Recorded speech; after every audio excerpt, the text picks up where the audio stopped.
Les estoy pasando un cheque personal, esa es su chequera. Digamos que ese cheque salió de su chequera. El cheque tiene un valor de 26.428.571 pesos. Eso es lo que falta. ¿Quién dijo? ¿Quién dijo que faltó la firma? Exacto. Entonces, el ejercicio consiste en que ustedes cojan un esfero, ¿sí? Y firmen ese chequecito, me lo dan y yo me lo llevo y eso llega al Ministerio de Hacienda porque es el billetico que a nosotros, yo ya lo firmé, ahí está firmado allá abajo, a nosotros, a cada uno de nosotros, donde nos condenen no por los 370 billones de pesos, no por los 3.400. Si ustedes quieren hacer ese cálculo, háganlo, es horroroso, es mucho más que esto. Digamos que en el cálculo más austero, donde nos condenen por los 74 billones de pesos que posiblemente nos podrían llegar a calcular, cada uno de nosotros, de alguna manera, no me pregunten cómo, ¿sí? Posiblemente diferido en 20 años en la declaración de renta, posiblemente con una nueva reforma tributaria, no tengo ni idea cómo, de alguna manera, mi parte va a salir de acá, ¿sí? Mi parte va a salir de mi trabajo, de lo que me gano como funcionario público porque no tengo ningún otro ingreso. Entonces mi parte, mis 24.428.571 van a salir de mi billetera, pero de cada uno de ustedes también.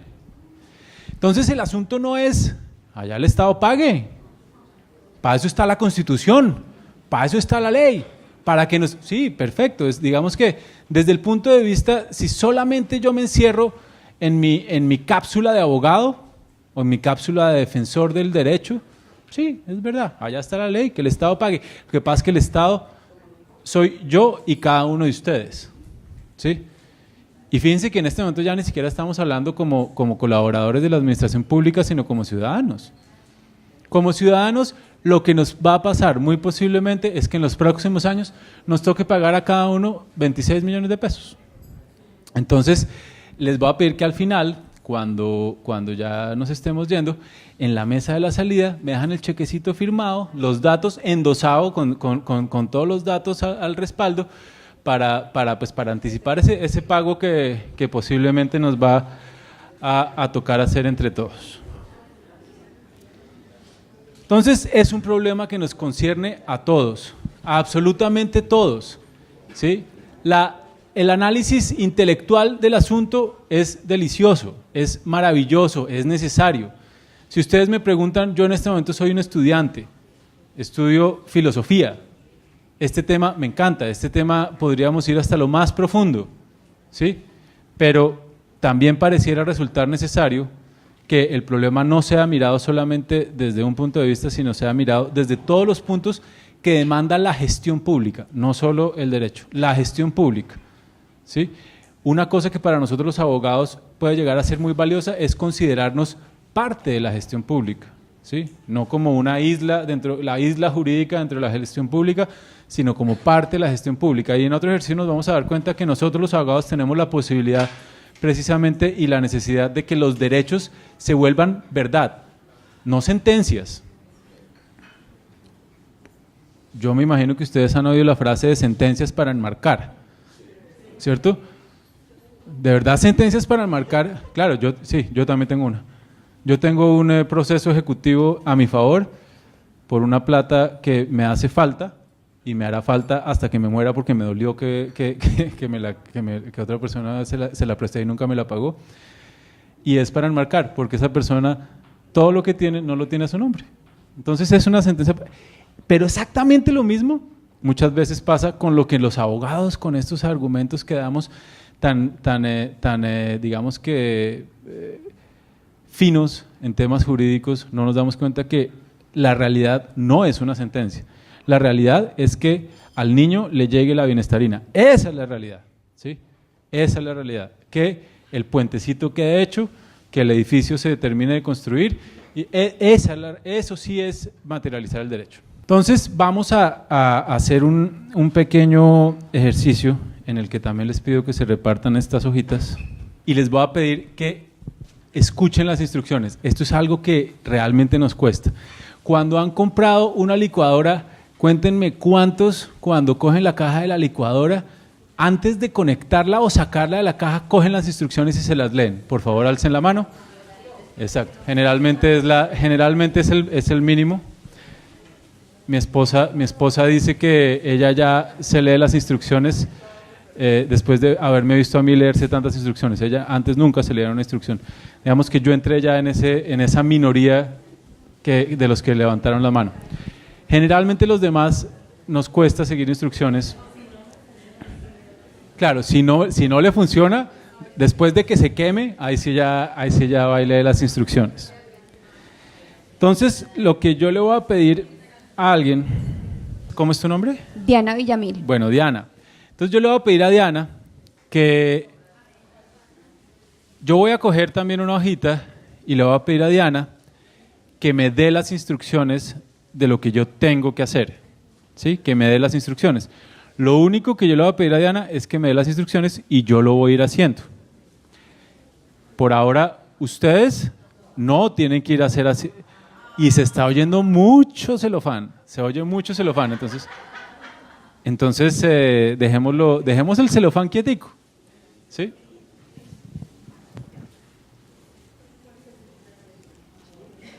Bueno, entonces, Diana va a seguir las instrucciones que vas a dar. Primero, doblar por la mitad.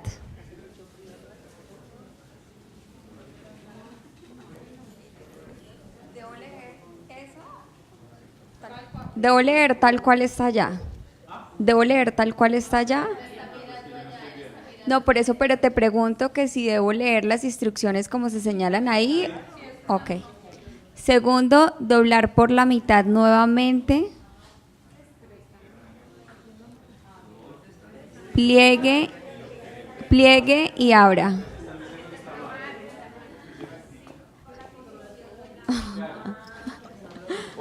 La instrucción dice, segundo, doblar por la mitad nuevamente, pliegue y abra. Y ahora. Exacto. No. Debe tomar el papel de otra manera. Ah, ok, por eso te decía que si leía ya. Entonces empecemos desde cero.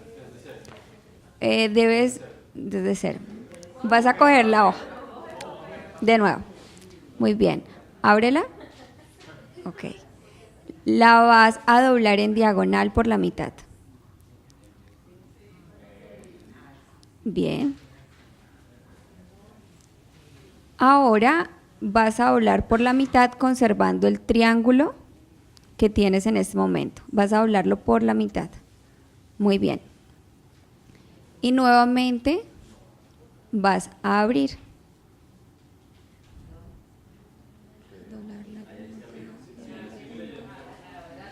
La tercera dice doblar la punta superior hacia abajo. Ok. Exactamente, así lo tienes muy bien. Doblar la punta superior hacia abajo, pasando el borde inferior del modelo. Así. Más abajito, un poco más abajo. Muy bien.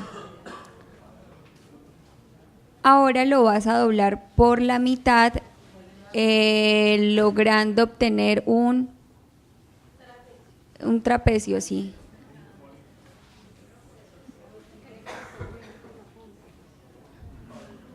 Muy bien.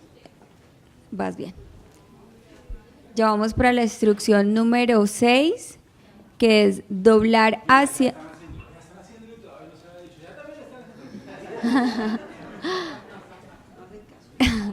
Doblar hacia abajo la punta superior, doblarla hacia abajo, la punta superior a lo largo de la línea hasta ahí, vas bien, y por el otro lado vas a hacer exactamente lo mismo. Eso que tú ves a los lados, a cada lado, lo vamos a llamar alas, ¿bien? Entonces dice doblar las alas hacia atrás y arriba para que queden horizontales. Ahora vamos para la última instrucción, que es para hacerlo volar, lanzarlo como un avión y dar a botes.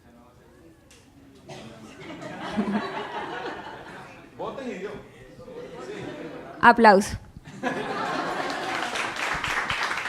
Bueno, ahora muchas gracias, Diana. Parece como cuando uno estaba chiquito que el mago buscaba un ayudante. Muchas gracias, Diana. Ahora, yo les voy a dar a ustedes las instrucciones con el papel que tienen ahí. Entonces, por favor, ustedes tienen la posibilidad de estar mirando hacia la pantalla. Entonces, por favor, doblar por la mitad. Sí, ustedes tienen la posibilidad de mirar ahí. Yo no tenía la posibilidad, entonces ustedes ahí pueden ver qué es doblar por la mitad. ¿Qué es doblar por la mitad? Ojo, ojo, porque es con las puntas opuestas. Eso.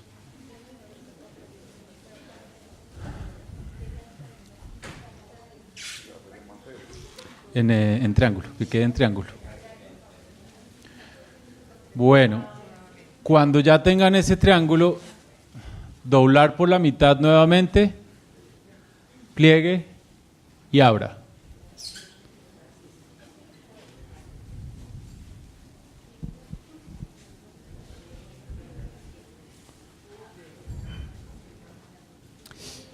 Doblar la punta superior hacia abajo pasando el borde inferior del modelo.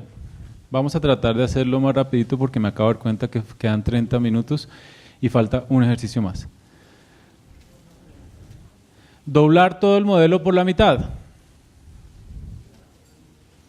Ustedes pueden ir también mirando allá las instrucciones que están en el tablero. Rotar el modelo.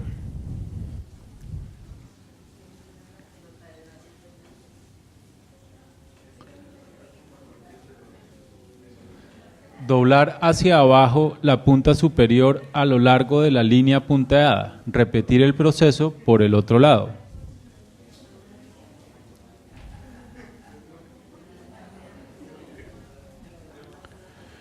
Doblar las alas hacia atrás y arriba para que queden horizontales.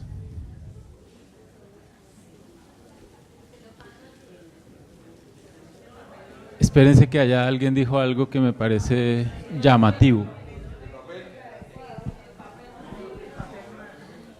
El celofán no ayuda. El celofán no ayuda, es la conclusión. Y ahora, para hacerlo volar, lanzarlo como un avión y dar a botes. Entonces, por favor, lancen su modelo.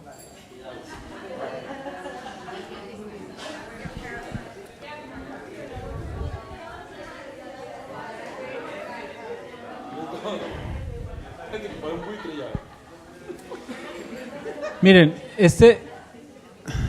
la pregunta es,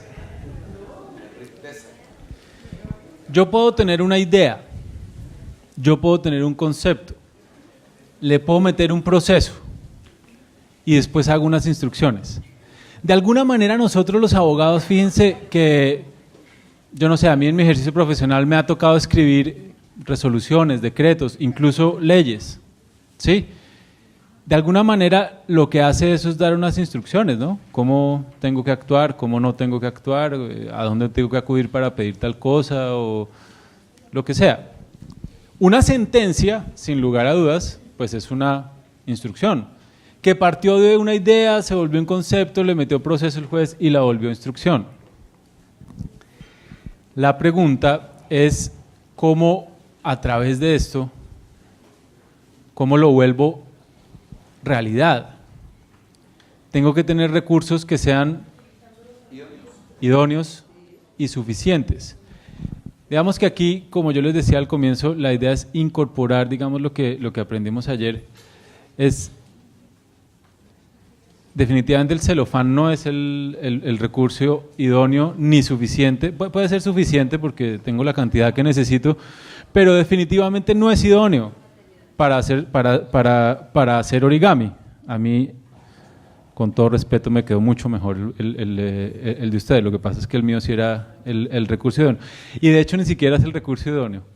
Yo no sé si alguien hace origami acá, pero el origami se hace con un papel distinto a este. Un papel, ¿cómo se llama? Sí, es un papel, digamos, pero este es mucho más idóneo que el de ustedes. Entonces, fíjense, seguir instrucciones es muy difícil. seguir las instrucciones que me da la Constitución no es fácil.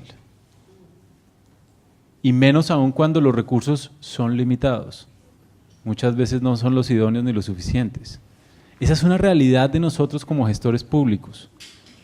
Es lo que nos pasa. Precisamente lo que demanda el Estado de nosotros como colaboradores de la administración pública es que busquemos los mejores recursos, que busquemos los recursos suficientes para volver realidad los derechos. Entonces vamos ahora a hacer un juego de roles en el que les voy a pedir que se junten de a 4 personas máximo 4 personas, no deben estar más.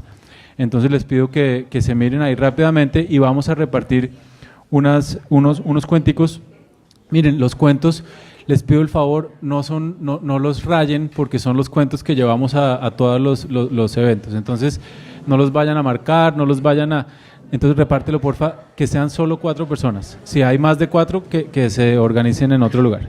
Yo les quiero hacer una pregunta. Siempre que hago esta pregunta nunca lo he encontrado, pero eso cuando yo estaba chiquito yo lo veía con frecuencia. ¿A ustedes nunca les tocó los cuentos de Escoge tu propia aventura? ¿O las novelas de Escoge? Uy, uno, ¿de verdad? Sí, eso. Uy, Dios mío. El primero en 6 ciudades. A mí me tocaron y me encantaban porque yo podía decidir para dónde iba el cuento. Entonces, digamos que uno leía 3 páginas, yo estaba chiquito, pues eran libros chiquitos, y al final decía, si tú quieres que la princesa se case con el príncipe, entonces ve a la página 20. Si tú quieres que la princesa se quede triste en su castillo, ve a la página 25. Y si tú quieres, oído.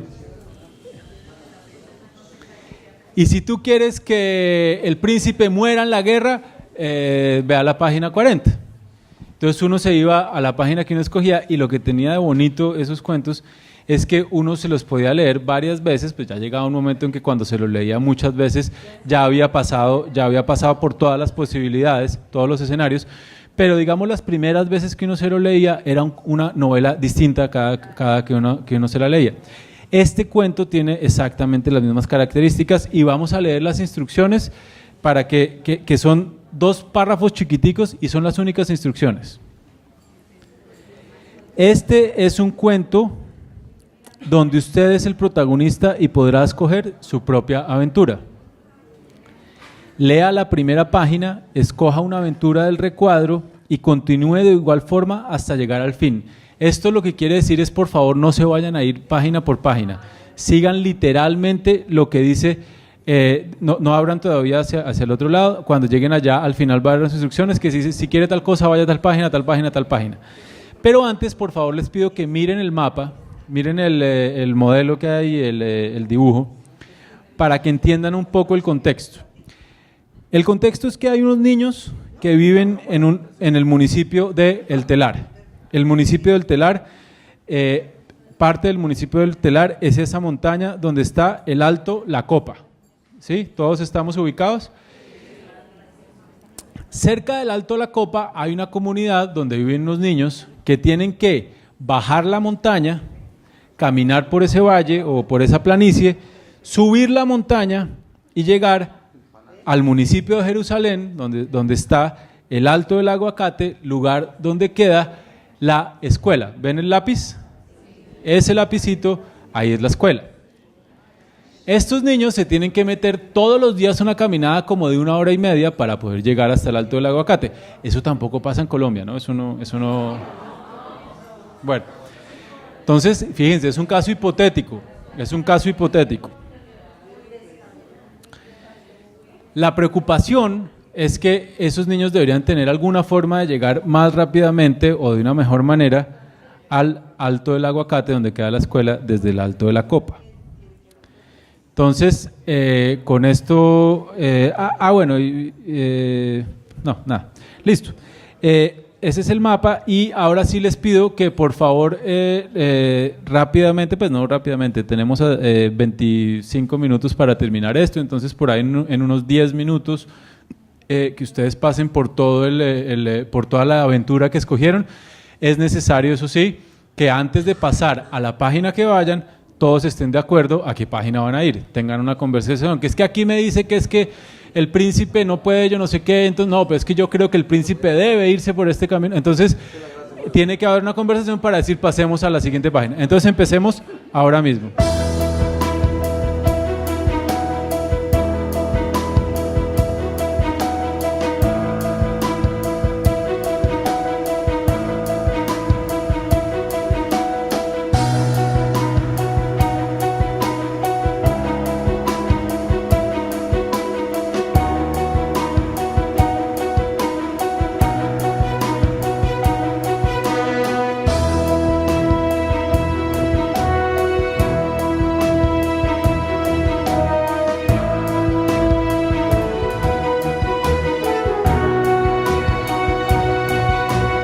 Buenos días. Yo sí considero que bueno, una oportunidad que nos dan a nosotros para saber ustedes a nivel allá en Bogotá, la agencia, qué está pensando acerca de la defensa que estamos haciendo todas las entidades.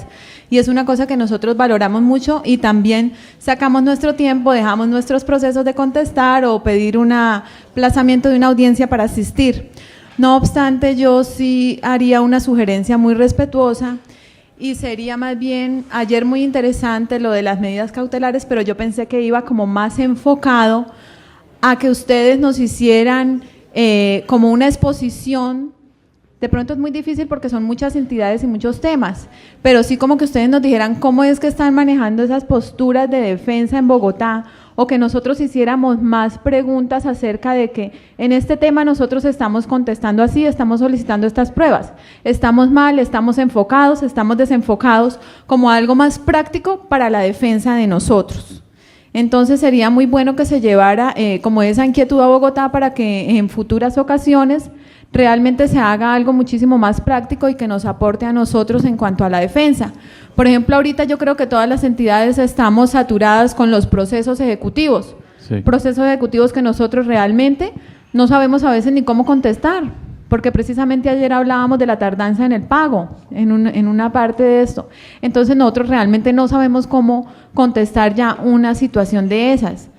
También esto me parece importante, y yo decía ayer, muy bueno lo de la propuesta que se va a pasar, pero más que la propuesta y reformas que se deben hacer a las normas, ¿por qué desde la agencia no se hace como el lobby para hablar con las altas cortes? Porque es que acá nosotros nos vemos como maniatados, nosotros no estamos jugando con las dos manos como decía ayer John, no, eso no es igualdad, porque a nosotros los jueces sí nos aplican la norma como debe ser y están siendo muy permisivos con la parte demandante, que ni siquiera se toma la molestia de presentar las pruebas y todas se las están decretando de oficio.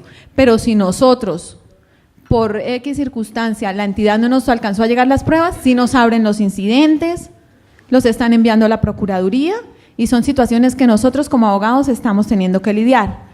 En cuanto a la parte de la conciliación, cuando hablábamos ayer de la liquidación de perjuicios de acuerdo a la sentencia de unificación, dime, pero ya y termino, nos están coartando la conciliación también los jueces, porque se están limitando a la sentencia de unificación. Entonces, ¿de qué se trata una conciliación? Esas son las pautas que se deberían mirar a nivel Bogotá y hacer el lobby, considero yo, ante altas cortes para que hagan eco en toda la jurisdicción contenciosa, porque acá nos sentimos nosotros verdaderamente muy solos en algunos aspectos. Yadira menciona varias cosas. Para mí resaltar, dice, necesitamos más cosas prácticas. Digamos que lo que hubo ayer fueron unas reflexiones de alguna manera casi que teóricas o de cosas que van a pasar, como por ejemplo el Estatuto de Defensa que le vamos a presentar al Congreso de la República. Pero eso, cuando yo llego y me dicen, oiga doctora, acaba de llegar una demanda y para completar llegó tarde, tiene 3 días para responder. Yo estoy de acuerdo, lo de ayer digamos que no me da una herramienta exacta para ir a responder. Lo que pasa es que ahí toca también de pronto devolverse un poquito en el tiempo y es, yo me acuerdo cuando yo estaba como por ahí de 12 o 13 años, yo me ponía muy bravo y le decía a mi mamá, es que a mí las matemáticas no me sirven para nada, porque yo voy a ser abogado. Entonces mi mamá pues seguramente me miraba y decía, ay, pobrecito. Sí, como sí. Evidentemente, digamos que primero que todo lo de ayer no era diseñado para ir como sí diseñamos muchos otros escenarios y contenidos, para que evidentemente la persona termine de hacerlo y pueda ir a aplicarlo en la contestación de la demanda o en unos alegatos de conclusión o en la preparación de una primera audiencia de trámite o en lo que sea. Lo de ayer era para dar un contexto, lo de ayer era para hacer una reflexión, y lo que digamos que se te viene a la cabeza como esos contenidos específicos para poder llegar a la oficina uno a trabajar en su día a día, también los tenemos. Digamos que la comunidad jurídica del conocimiento se ha centrado no solamente en el contenido técnico de la defensa jurídica del Estado, sino en todo lo que tiene un ser humano que tiene que hacer defensa jurídica del Estado. Entonces, cuando yo hago defensa jurídica del Estado, no es bueno que yo solamente piense en excepciones previas y en excepciones de fondo, y en eso hay que pensar, ¿sí? Y en el proceso, el día que me tengo que sentar con 2 días y medio para responder la demanda o para hacer mis alegatos de conclusión, en eso tengo que pensar, es lo del día. Pero adicionalmente tengo que ampliar el contexto. Entonces, este ejercicio que estamos haciendo en las regiones y en Bogotá es un ejercicio de ampliar mi contexto, definitivamente. No es, de aquí uno no va a salir con el argumento para copiar y pegar en la demanda, en eso estamos de acuerdo. Los cursos que están colgados en nuestra plataforma de la comunidad jurídica del conocimiento, como por ejemplo el tema probatorio en el sistema oral, si uno hace ese curso sí le sirve para ir a precisamente contestar la demanda. En ese curso, digamos, le dicen unas cosas que hemos reflexionado últimamente con abogados que nos han ayudado con esto. Es como, de verdad, si alguien del Estado sigue contestando, sí, no, que se pruebe, es cierto, no es cierto, que se pruebe, es cierto, no es cierto, digamos que, por favor, mándenle una carta diciéndole que está haciendo mal su trabajo, ¿sí? Así no se contesta una demanda. Hecho por hecho, uno debe hacer un razonamiento de cada uno de los hechos, y esa fórmula sacramental, yo me acuerdo, la primera vez que yo respondí una demanda, un jefe me dijo, ponga ahí, cierto, no cierto, que se pruebe, que se pruebe, que se pruebe, cierto, no cierto. Yo dije, así trabajan los abogados. Pues yo no era en ese momento abogado, yo era un niño ahí que estudiaba Derecho, y dije, pues así será. No tuve en ese momento la capacidad reflexiva de decirle a mi jefe como, no, hermano, ¿qué tal si le echamos una pensada? ¿Sí? ¿Qué dice este hecho? Y me acuerdo, era como un ejecutivo singular contra un señor que vendía bocadillos, que le habían prestado una plata a un banco, se le ocurrió prestarle a un señor que vendía bocadillos en la calle, porque estaban desesperados poniendo plata. Entonces, lo que quiero decir con esto es, sí hay ese tipo de herramientas, este ejercicio no estaba diseñado para eso. En cuanto a lo de la conciliación, ahí empezamos con un tema que creo que sí es el tema de hoy, y es hasta dónde yo puedo cambiar las cosas y hasta dónde no puedo cambiar las cosas. Decías, Yadira, el tema de ir a hacer lobby en las altas cortes. Digamos que técnicamente eso sería ilegal, ¿sí? Técnicamente, nosotros como agencia no podemos ir a hacer un cabildeo ante una corte o ante unas altas cortes para hacerlo. Eso no quiere decir, para nada, no quiere decir que el Estado no sea solo uno. El Estado es uno, y ahorita con los ejercicios que vamos a hacer nos vamos a dar cuenta que precisamente nuestro planteamiento es el Estado es uno, y al único al que le debemos resultados es al ciudadano, es a quien se le tienen que materializar los derechos. Entonces, digamos, lo digo es para que haya como un rigor en el lenguaje, yo sé que lo decías coloquialmente, pero como funcionario de la agencia, digamos, me toca hacer la claridad de la agencia no va a ir a hacer ningún lobby ante las altas cortes, ¿sí? Eso no quiere decir que los altos funcionarios de la agencia no vayan ante las altas cortes en ciertos casos puntuales, digamos que además a la vista, en los que sea necesario, digamos, hacer alguna coordinación interinstitucional que es, digamos, distinto a ir a tratar de que ellos modifiquen su forma de pensar, porque en el trabajo que, por cierto, tuvimos con jueces el año pasado en 3 ciudades, si algo tiene clara la rama judicial es el tema de su independencia, ¿sí? O sea, ellos la defienden con sangre, es su principal valor. Entonces, nosotros podemos acercarnos a la rama judicial. Yo no sé, ¿hoy hay alguien de la rama judicial acá? No, ayer había. Pero lo que quiero decir con esto es, el trabajo con las altas cortes se está haciendo, evidentemente, como lo contó ayer John.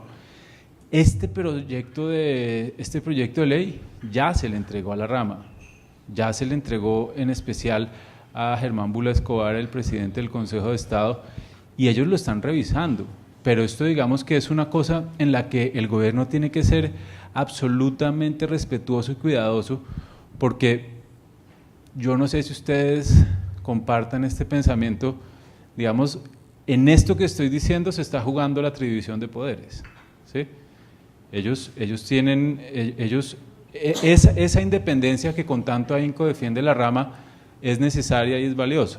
Entonces, digamos que tomo nota de lo que estás diciendo, de la preocupación, para hablarlo ante la rama. Lo hacemos porque a estos eventos están invitados jueces, y el año pasado lo tratamos con jueces, y vamos a seguir haciéndolo, pero de una manera en la que digamos que tiene que haber mucho cuidado. Y en cuanto a lo de la conciliación, el razonamiento era que pues no está funcionando, no está, digamos, entonces ahí sí volvemos a lo que puedo cambiar y a lo que no puedo cambiar. Si nosotros nos juntamos aquí entre todos y decimos, cambiemos la ley de conciliación, ¿podemos? No, ¿cierto? Esa está dada. O se nos ocurre, no, cambiamos el artículo 90 de la Constitución y eso del daño antijurídico no más, porque ya estamos hasta aquí del daño antijurídico.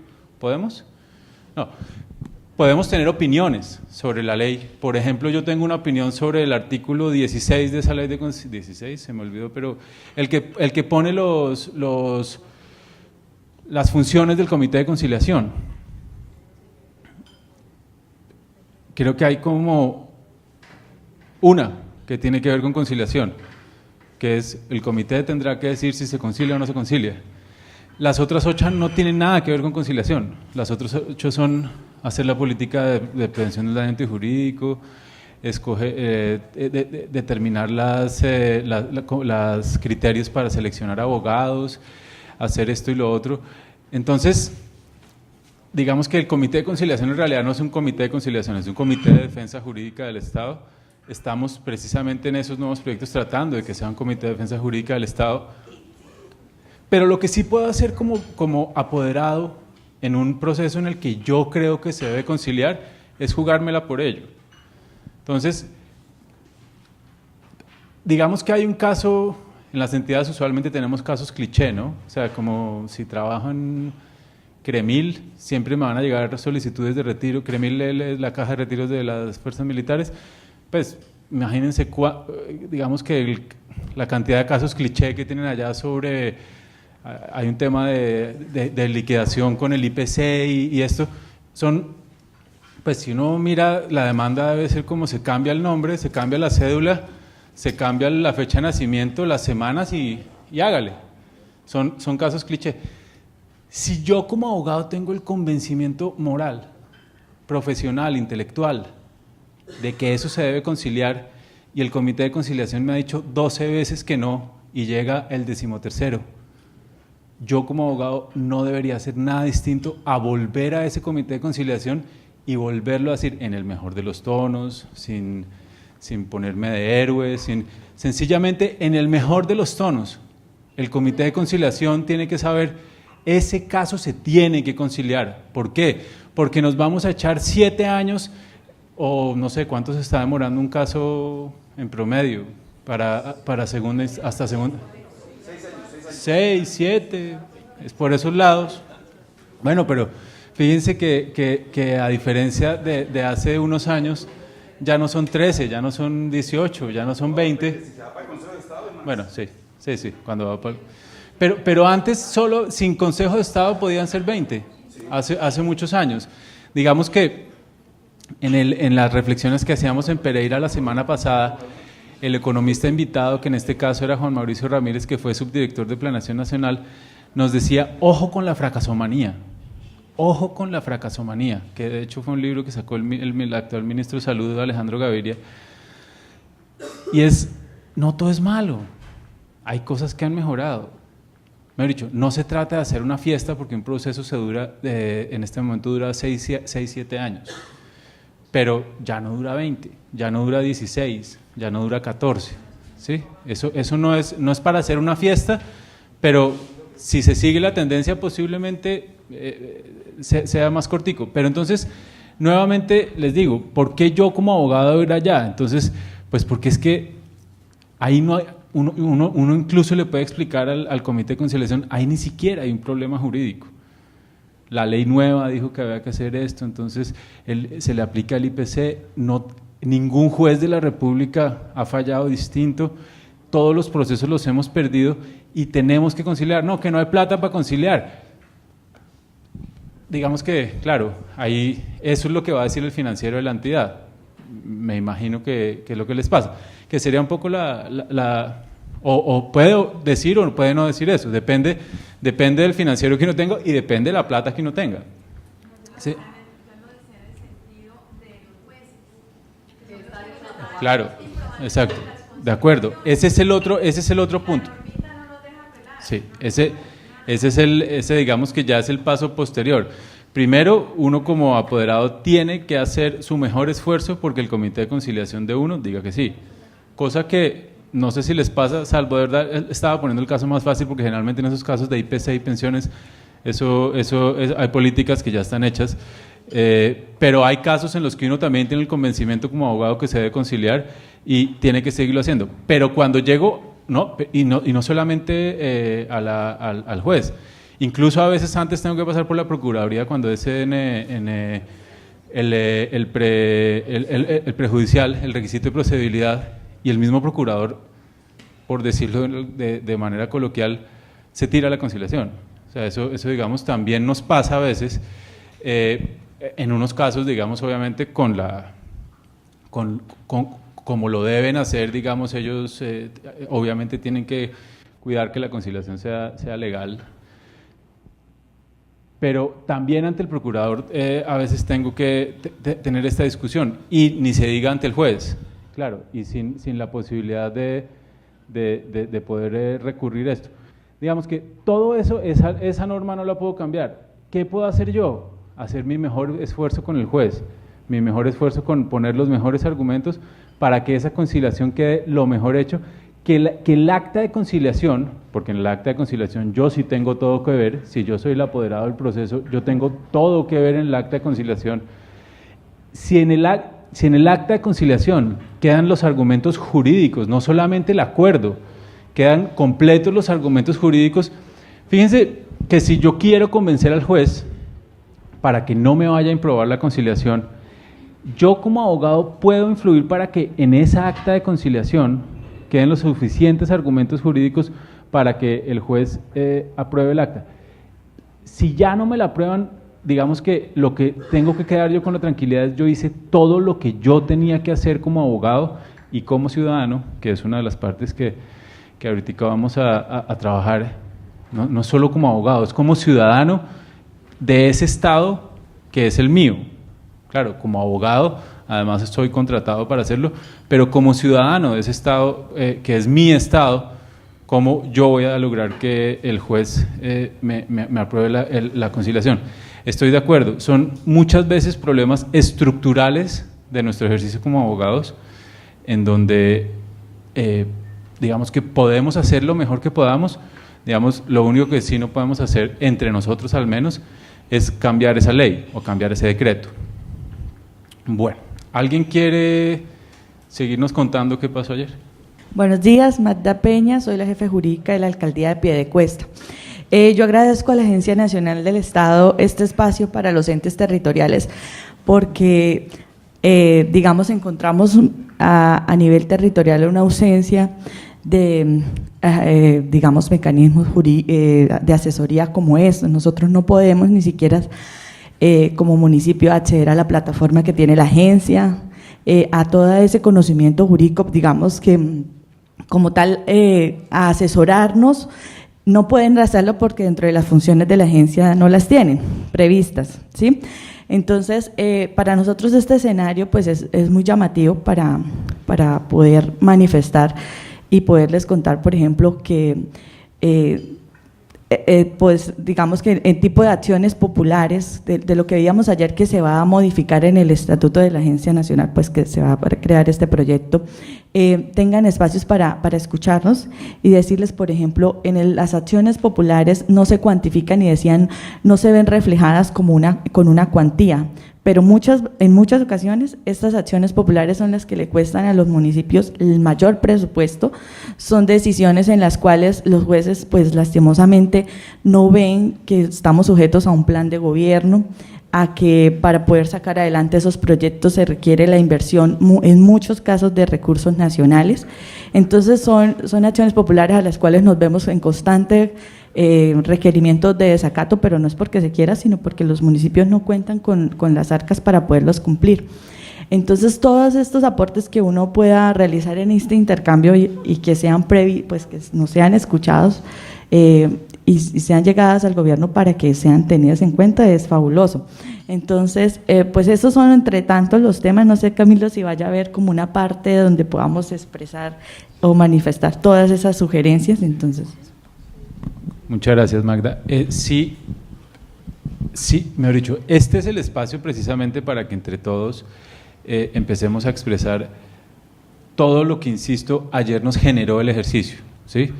O ideas, o molestias, o felicitaciones, o PQRS, lo que uno, digamos que precisamente este ejercicio es para incorporar, para que la agencia tome nota, que queda grabado, y para que también ustedes tomen nota de lo que ustedes pueden hacer. Una cosa, evidentemente, digamos, los eventos que hacemos en la agencia, casi todos son en Bogotá. Digamos que ahí sí, nuevamente, es algo que yo no puedo cambiar. La agencia queda en Bogotá, no tiene seccionales. Generalmente su trabajo es con las entidades públicas del orden nacional que tienen sede en Bogotá. Entonces, digamos que así quedó diseñado en la ley o en el decreto que nos creó. Pero eso no quiere decir que desde hace un tiempo no hayamos empezado precisamente a querer, digamos que, atender las inquietudes y ofrecerle nuestro servicio a las regiones por una razón sencilla. Y es que sería muy iluso pensar que los 1.200 municipios y los 33 departamentos que tenemos, como que no, eso allá en Bogotá, eso no tiene nada que ver con nosotros. Eso aquí en Bogotá tenemos una cosa que se llama nación, y los departamentos y los municipios, no, pues precisamente el razonamiento de nuestros directivos ha sido, esa bomba se nos va a estallar, ese asunto de los municipios nos va a llegar. Entonces, anticipémonos y, como dice Magda, venir a los municipios a empezar a hablar del tema. Juan Carlos ayer decía una cosa que definitivamente, fíjense que en el debate no es un tema fácil de hablar, es un tema que a veces hasta nos pone incómodos, ¿sí? La conversación entre Juan Carlos y Carolina, y digo, no entre Juan Carlos, entre Mauricio y Carolina, y entre Mauricio y el mismo público, en momentos fue tensa, ¿sí? Y eso precisamente es lo que queremos.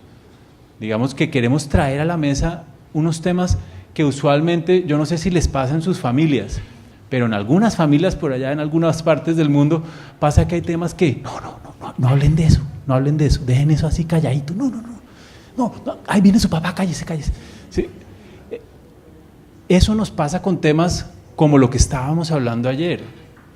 Son temas incómodos, son temas difíciles, temas que tenemos que afrontar. Una precisión en cuanto al acceso al menos a la comunidad virtual, a la red virtual de la comunidad jurídica del conocimiento. Todas las personas en Colombia, o sea, de 600.000, que tienen un correo terminado en .gov.co, pueden entrar a la plataforma, pueden participar en todas las actividades de la plataforma y adicionalmente pueden tomar todos los cursos de la plataforma. En este momento tenemos 120 horas de cursos, pues, divididos en diferentes cursos, en 14 cursos, 15 cursos, que digamos que esos cursos precisamente era lo que ahorita decía Yadira, son cursos que muchos de ellos sí ya hice algo y me sirve para tomar un argumento para escribir. De hecho, en un momento en la agencia, digamos que con las restricciones presupuestales de los últimos 2 años, hemos tenido que parar un proyecto, pero estamos desde hace unos años creando una herramienta que de alguna manera va a ser un copy-paste, un copiar y pegar inteligente para nosotros quienes tenemos que hacer defensa jurídica del Estado. Es como, te llegó este caso por minas, conflicto interno, entonces tienes este set de pruebas y lo que te sugerimos es cópialo, pégalo, piensa antes de copiar y pegarlo, porque al pegarlo puede que haya unas palabras o un asunto que para tu caso puntual tengas que modificarle, pero este tipo de herramientas son las que estamos haciendo en la comunidad jurídica del conocimiento, que son precisamente para el día a día, cuando tengo 2 días para contestar una demanda de 200 páginas.